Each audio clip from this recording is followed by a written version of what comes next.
सभी पत्रकार बंधुओं को नमस्कार। आज की ये प्रेस वार्ता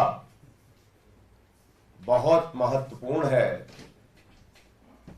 इसलिए कि कैसे एक 3 बार से निर्वाचित, प्रचंड बहुमत से निर्वाचित दिल्ली के मुख्यमंत्री को देश की मोदी सरकार जेल में हिटलर शाही की तरह रखना चाहती है। हिटलर शाही के नियम लागू करके रखना चाहती है। दिल्ली की तिहाड़ जेल को गैस चैम्बर में तब्दील करना चाहती है। जो न्यूनतम मानव अधिकार है किसी व्यक्ति के, जो न्यूनतम अधिकार बड़े से बड़े अधिकारियों को, अपराधियों को भी दिए गए हैं, बड़े से बड़े खूंखार अपराधियों को भी दिए गए हैं। बड़े से बड़े खूंखार अपराधी भी अपने परिवार से बात कर सकते हैं, अपने वकीलों से भी बात कर सकते हैं। वो अधिकार भी नरेंद्र मोदी जी छीन रहे हैं। और ये बात मैं इसलिए कह रहा हूं कि अभी 2 दिन पहले अपने वकील से मुलाकात की अरविंद जी ने, और उस मुलाकात के दौरान उन्होंने एक संदेश भेजा कि जो चुने हुए विधायक हैं, जिसको दिल्ली की जनता ने चुना है, वो अपने क्षेत्र में जाए, प्रतिदिन अपने क्षेत्र में जाए, जनता की समस्याओं को सुने और उसका समाधान करें।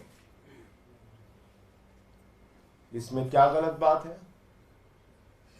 मतलब जनता की समस्याओं को सुने और उसका समाधान करें। ये एक मुख्यमंत्री संदेश नहीं देगा तो कौन देगा? और इस संदेश मात्र के ऊपर उनके खिलाफ इंक्वायरी बिठा दी गई है। इसकी जांच कराई जा रही है और यह धमकी दी जा रही है कि आपकी पारिवारिक मुलाकात, यानी आपकी जो अपने परिवार से मुलाकात होती है, वो भी बंद हो जाएगी। अपने वकील से जो आपकी मुलाकात होती है वो भी बंद हो जाएगी। कितनी खतरनाक बात है, जरा सोचिएगा। अरविंद केजरीवाल जेल में रह के अपने परिवार का हालचाल नहीं ले सकते।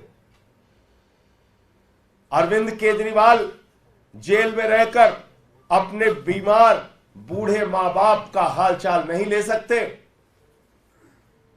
उनके बारे में जानकारी नहीं ले सकते कि उनकी तबीयत कैसी है, ठीक है कि नहीं है। अरविंद केजरीवाल अपने वकीलों से अगर बात नहीं करेंगे तो अपना केस लड़ेंगे कैसे? किस जुर्म की सजा दे रहे हो आप अरविंद केजरीवाल को?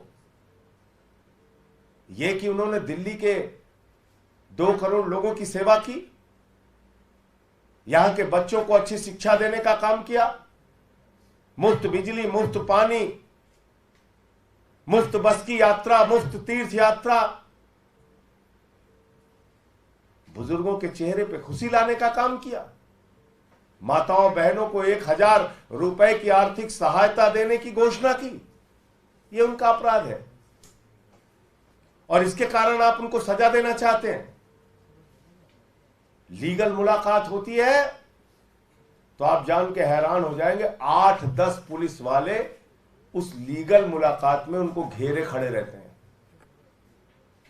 बताइए दुनिया के किस नियम में लिखा हुआ है? वकील से अगर बात करेगा उसका मुवक्किल, तो उस दौरान उसकी बातचीत को कोई सुन नहीं सकता। यह जेल का नियम है। कहीं भी, सिर्फ दिल्ली की बात नहीं कर रहा हूं, कहीं भी वकील और जो आरोपी है उसके बीच की बातचीत को कोई सुन नहीं सकता। यह कानूनी प्रावधान है और बावजूद इसके आप 8-10 पुलिस वालों को अगल बगल खड़ा कर देते हैं। तो आप करना क्या चाह रहे हैं? क्या दिल्ली की तिहाड़ जेल को आप हिटलर के गैस चैम्बर में तब्दील करना चाहते हैं? क्या दिल्ली की तिहाड़ जेल को आप यातना घर के रूप में तब्दील करना चाहते हैं? एक मुख्यमंत्री दिल्ली की जनता की सेवा के लिए अपने विधायकों को संदेश नहीं भेज सकता कि भाई उनकी समस्याएं सुनो और समाधान करो? आप अरविंद केजरीवाल को इमोशनली तोड़ना चाहते हैं। आप अरविंद केजरीवाल को यातनाएं देकर झुकाना चाहते हैं। आप अरविंद केजरीवाल को तोड़ने की कोशिश जो कर रहे हैं वो कोशिश नाकाम रहेगी। अरविंद केजरीवाल टूटेगा नहीं, याद रखिएगा। मोदी जी याद रखिएगा, इन यातनाओं से कुछ फर्क पड़ने वाला नहीं है। अरविंद केजरीवाल टूटेगा नहीं, लेकिन इसका एक एक जवाब दिल्ली की महान जनता आपसे लेगी।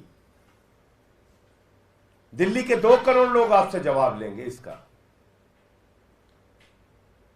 हमने तो कहा है कि जेल का जवाब वोट से दीजिए, इन यातनाओं का जवाब वोट से दीजिए, और पूरे देश की जनता ये जो आप कर रहे हैं इसका जवाब अपने वोट की ताकत से देगी। आपका कोई प्रश्न हो तो आप पूछ सकते हैं। आज आप तिहाड़ जेल मिलने जाने वाले थे, क्या राहत समय दिया गया, परिवर्तन हुआ है क्या पूरा मामला? उसमें कोई नया समय दिया गया है, लेकिन ये बड़ी हास्यास्पद बात है कि एक मुख्यमंत्री को और दिल्ली के एक सांसद को मुलाकात करने के लिए टोकन नंबर अलॉट कर दिया गया। भाई टोकन नंबर जब आपने अलॉट कर दिया तो उसके बाद मुलाकात कैसे कैंसिल कर सकते हैं? टोकन नंबर तो आपने दे दिया। इसीलिए मैं कह रहा हूं, जेल के अधिकारी अपनी ओर से काम नहीं कर रहे हैं, मोदी सरकार के दबाव में काम कर रहे हैं। मोदी सरकार के दबाव में काम कर रहे हैं। तो आपने टोकन नंबर दे दिया और फिर आपने कैंसिल कर दिया। एक मुख्यमंत्री पंजाब के, एक सांसद दिल्ली के सामान्य तरीके से एक 3 बार के निर्वाचित मुख्यमंत्री से मिलना चाहते हैं। उनकी मुलाकात के लिए पहले जेल प्रशासन ने हमको टोकन नंबर अलॉट कर दिया कि आपको मुलाकात आज की तारीख में कराई जाएगी, और फिर उस मुलाकात को कैंसिल कर दिया। ये कितना बड़ा सवाल खड़ा करता है अपने बारे में, आप सोच सकते हैं? ये कितना बड़ा सवाल खड़ा करता है अपने आप में, इसका आप मूल्यांकन कर सकते हैं। जांच बिठाई जा रही है, ये कौन सी, इसके बारे में बता दीजिए। जांच की बात कहां से आई है, कि किस बात को लेकर के जांच और कहां से आई है? कि आपने अपने वकील के माध्यम से दिल्ली के लोगों की सेवा करने का संदेश भेजने का गुनाह कैसे कर दिया? आपके विधायक जनता के बीच में जाएं और जनता की सेवा करें और उनके समस्याओं का समाधान करें, ये संदेश देने का गुनाह क्यों कर दिया? इसके कारण से आपके खिलाफ जांच होगी और आपकी मुलाकात कैंसिल कर दी जाएगी। ये मोदी सरकार की धमकी है कि आपकी मुलाकात जो परिवार से होती है और वकील से होती है वो कैंसिल कर दी जाएगी। यानी जेल से सरकार चलाने जो आप कह रहे थे, आपको लग रहा है कि उसमें दिक्कत आ रही है अगर इस तरह जांच के आदेश दिए गए? अरे भाई, जो जेल के नियम के विरुद्ध आप काम करेंगे तो हम आपके बीच में बताएंगे उन सारी चीजों को, और उसकी जो कानूनी लड़ाई लड़नी है वो हमारे वकील उसके बारे में तय करेंगे।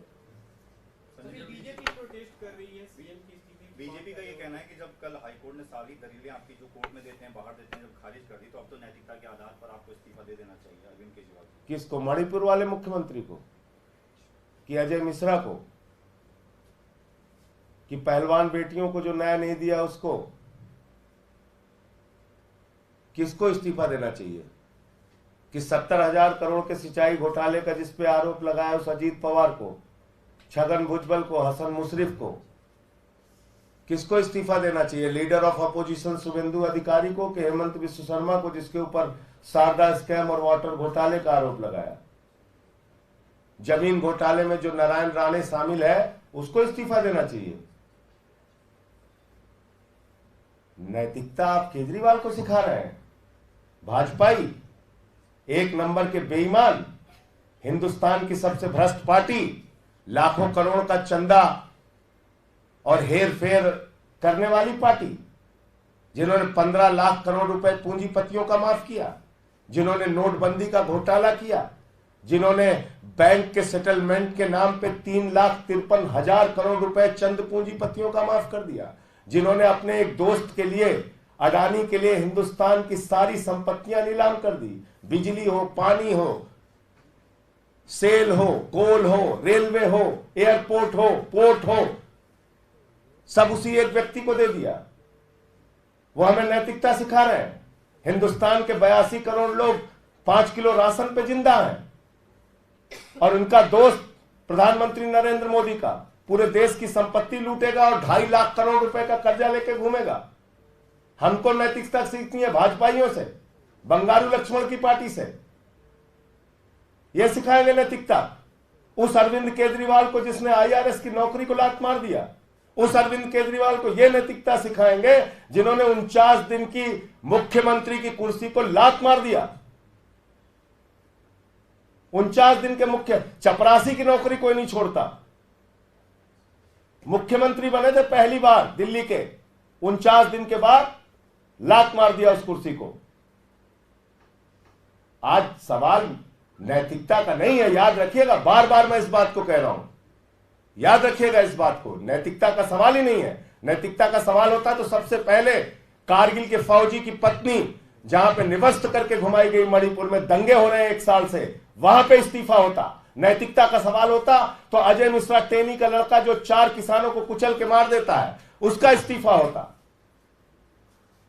पहलवान बेटियों को न्याय मिलता। नैतिकता का सवाल होता तो, नैतिकता का सवाल होता तो चुन चुन के भ्रष्टाचारियों को अपनी पार्टी में शामिल करके मंत्री पद पे नहीं बिठा रहे होते मोदी जी। नैतिकता सिखा रहे हैं। आदर्श घोटालेबाज को आप जो है राज्यसभा में भेज के हमको नैतिकता सिखा रहे हैं भाजपा वाले। ये सवाल नैतिकता का नहीं है, मैं फिर कह रहा हूं, ये सवाल भारत के लोकतंत्र को बचाने का है। आज केजरीवाल इस्तीफा दे देंगे, आम आदमी पार्टी को खत्म कर दिया जाएगा, खत्म। सारे विधायकों को तोड़ा जाएगा, जेल में डाला जाएगा, हमारे मंत्रियों को जेल में डाला जाएगा, पंजाब के मंत्रियों को, विधायकों को जेल में डाला जाएगा, पंजाब के मुख्यमंत्री को जेल में डाला जाएगा, उनसे इस्तीफा मांगा जाएगा, स्टालिन को जेल में डालेंगे, विजयन को डालेंगे, सिद्धारमैया को डालेंगे, रेवंत रेड्डी को डालेंगे, ममता बनर्जी को डालेंगे, पूरे देश के विपक्षी पार्टियों को खत्म करेंगे, अखिलेश यादव को जेल में डालेंगे, तेजस्वी को जेल में डालेंगे। तुम्हारी चप्पल उठाने के लिए बने हम लोग? देश में दादागिरी करोगे? नैतिकता सिखा रहे हो हमें।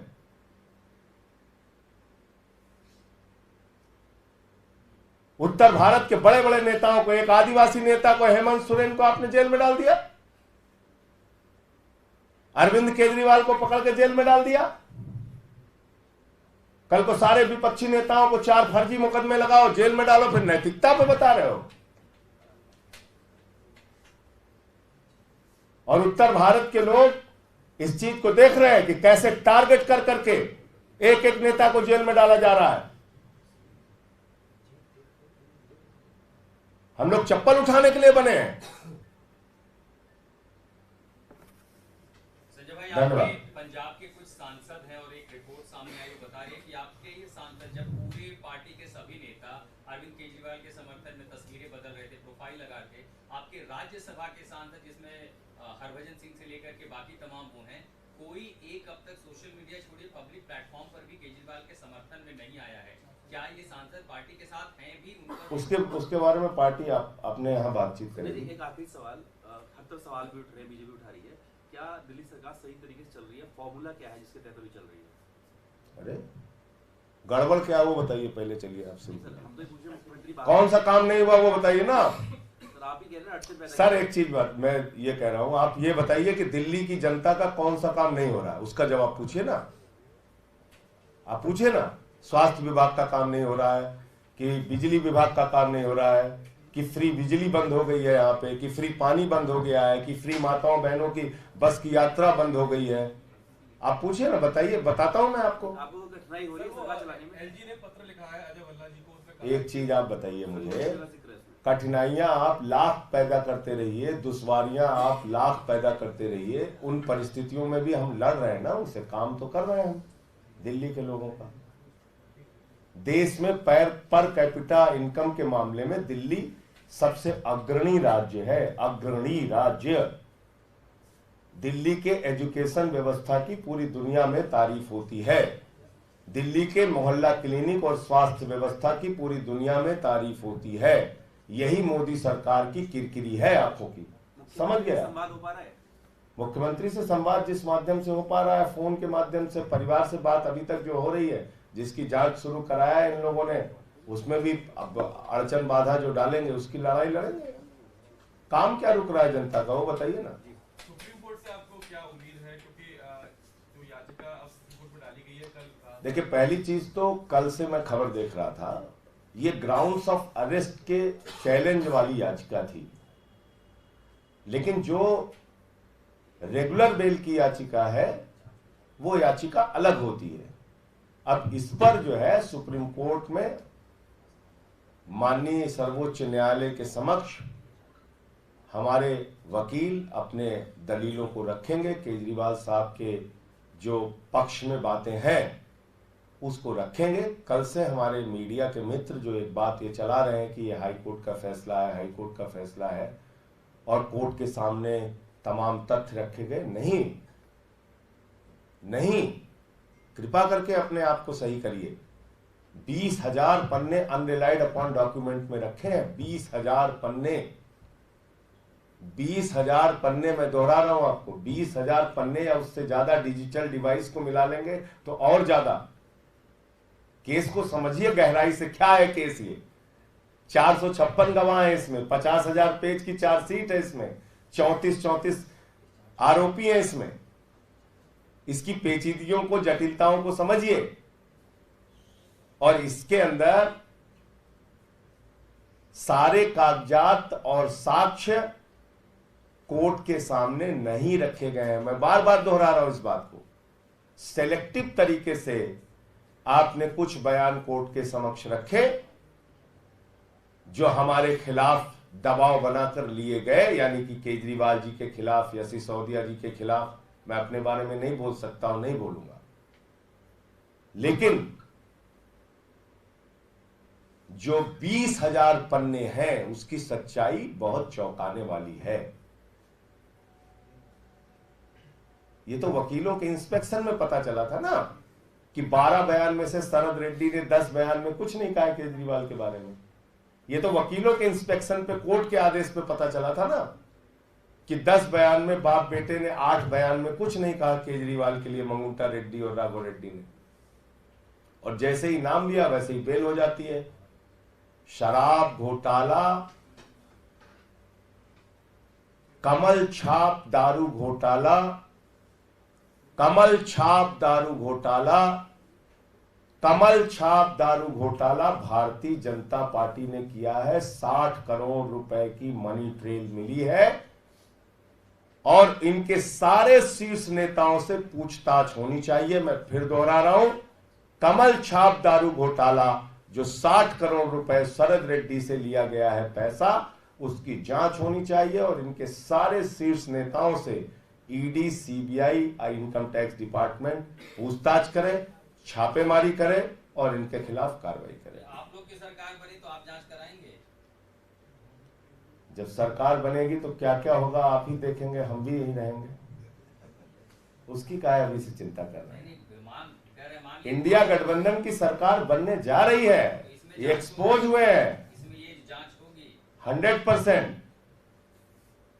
और क्या क्या होगा देखिएगा, अभी करने दीजिए बेईमानी जितनी कर पा रहे हैं भाजपाई, लेकिन कृपा करके नैतिकता वाला शब्द भाजपाइयों से मत जोड़ा कीजिए। भ्रष्टाचार के खिलाफ ये लोग बोलते हैं तो मैं फिर दोहरा रहा हूं कि ओसामा बिन लादेन अहिंसा पे उपदेश दे रहा है, ऐसा ही प्रतीत होता है। इलेक्टोरल बॉन्ड के नाम पे पैसा ले लेके ठेका देने वाली पार्टी हमसे सवाल पूछ रही है, बताइए आप। 3,08,000 करोड़ रुपए का ठेका दिया है, 3,08,000 करोड़ रुपए का। कंपनियों से चंदा लिया, रिश्वत ली और ठेका दिया। ईडी सीबीआई का छापा मारा, पैसा लिया, छोड़ दिया। धंधेबाज पार्टी है भाजपा। धन्यवाद। तमाम बड़ी खबरों के लिए बने रहिए किन्नी टाइम्स के साथ। वीडियो को लाइक करें, चैनल को सब्सक्राइब करना ना भूलें।